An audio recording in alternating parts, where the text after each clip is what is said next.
Good morning students, welcome back to botany class.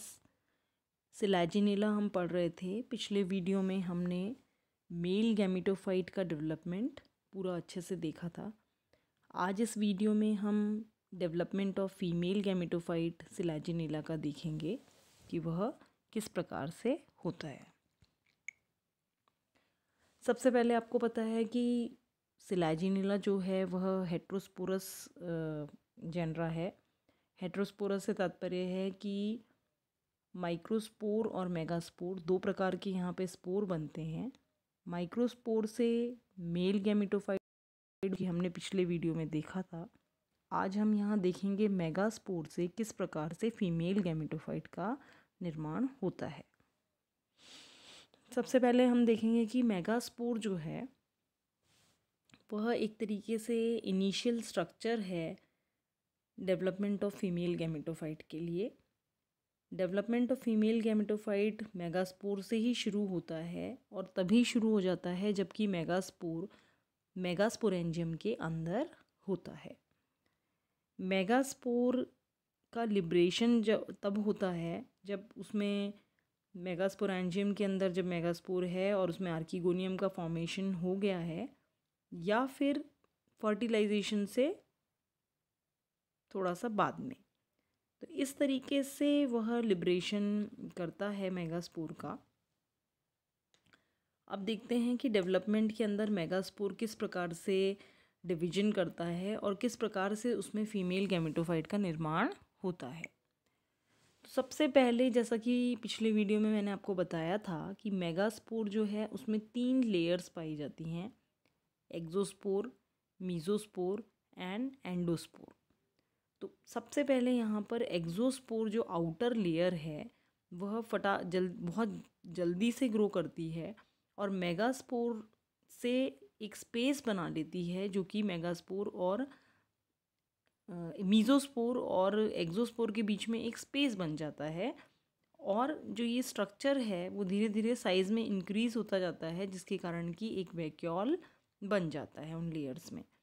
Nucleus भी divide करते हैं और फ्री न्यूक्लियर डिवीजन यहाँ पर शुरू हो जाता है। फ्री न्यूक्लियर डिवीजन से तात्पर्य है कि वॉल फॉर्मेशन साथ में इसमें नहीं होता। तो वॉल फॉर्मेशन साथ में नहीं होता तो बहुत सारे न्यूक्लियस जो हैं वह बन जाते हैं। पहले तो न्यूक्लियस जो हैं वह इक्वली डिस्ट्रीब्यूटेड रहते हैं साइटोप्लाज्म में, लेकिन बाद में अगर आप देखेंगे तो जो एपिकल रीजन है, मतलब ऊपरी हिस्सा है, उसमें न्यूक्लियस इकट्ठे हो जाते हैं।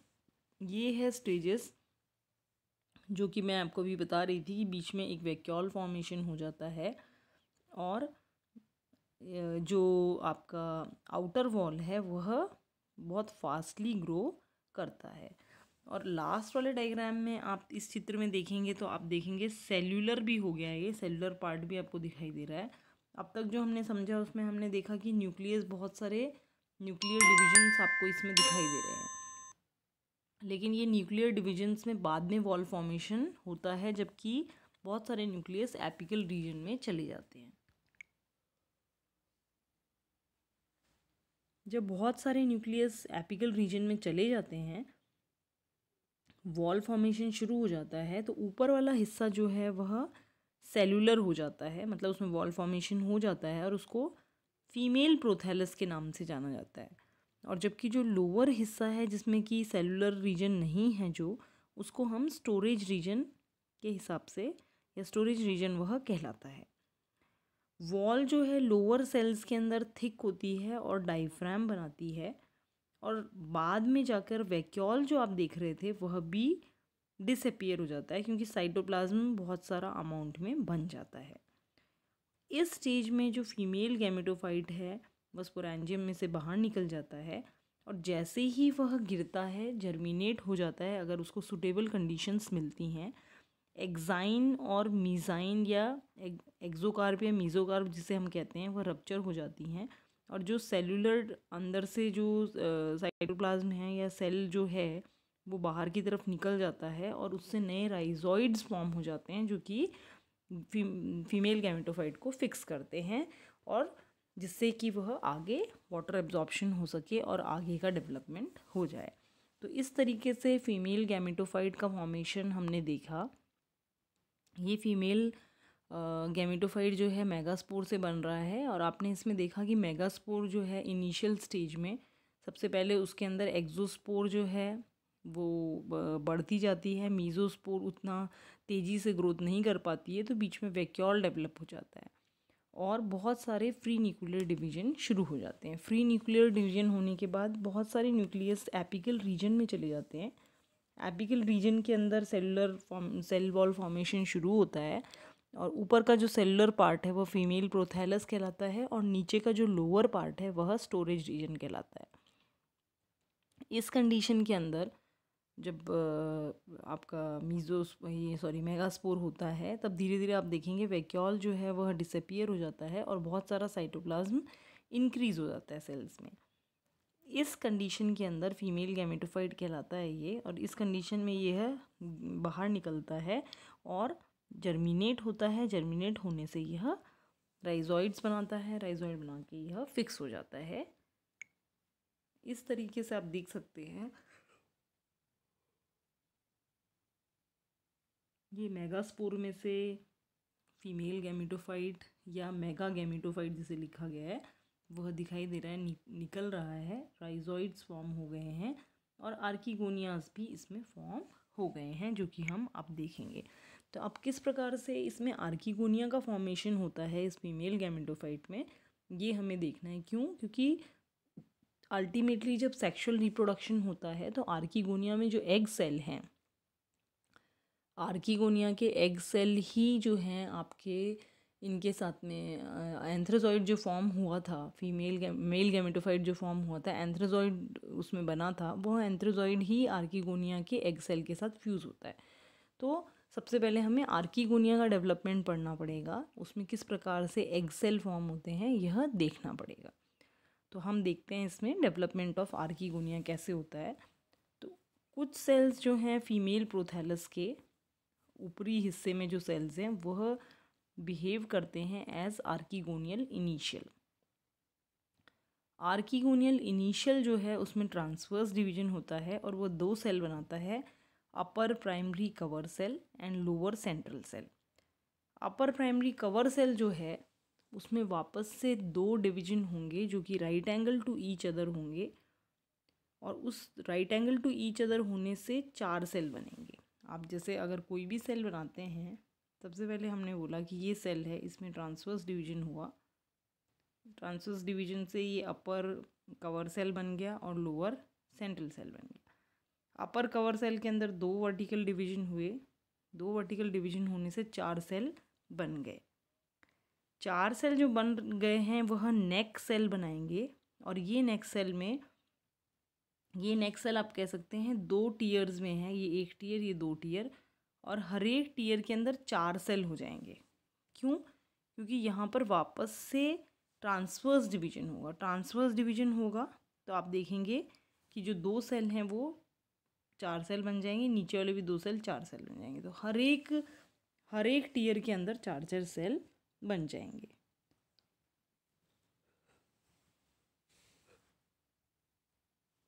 ये तो हो गया आपका primary cover cell. Central cell की अगर हम बात करते हैं तो सेंट्रल सेल में वापस से डिवीजन होगा, ये ट्रांसवर्स डिवीजन होगा, 2 सेल बनेंगे, upper primary neck canal cell form होगा और lower primary venter cell form होगा।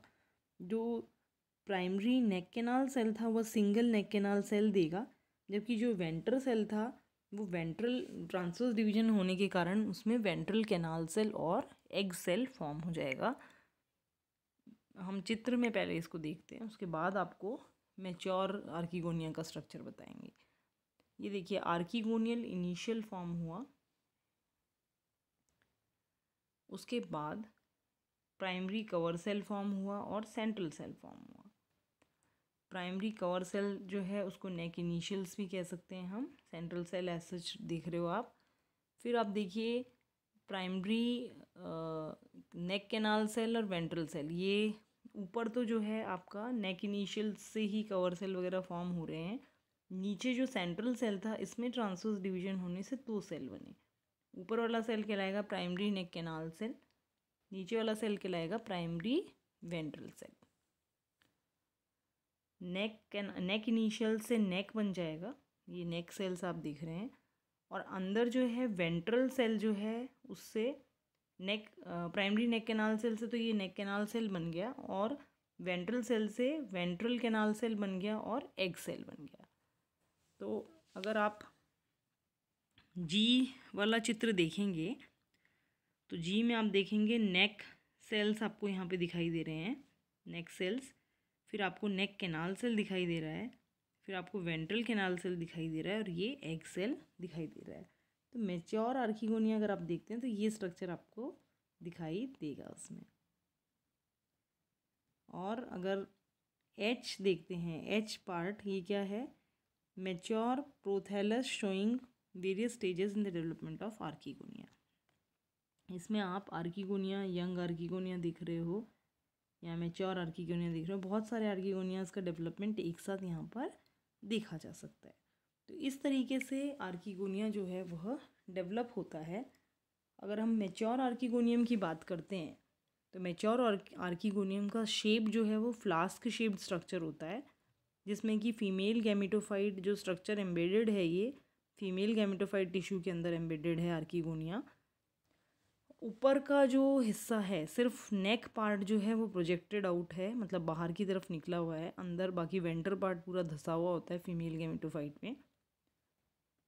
हर एक आर्किगोनिया की अगर बात करते हैं तो उसमें एक शॉर्ट नेक है जो कि दो टीयर्स में है, और हर एक टीयर में 4 सेल पाए जाते हैं, और नीचे की तरफ में वेंटर है।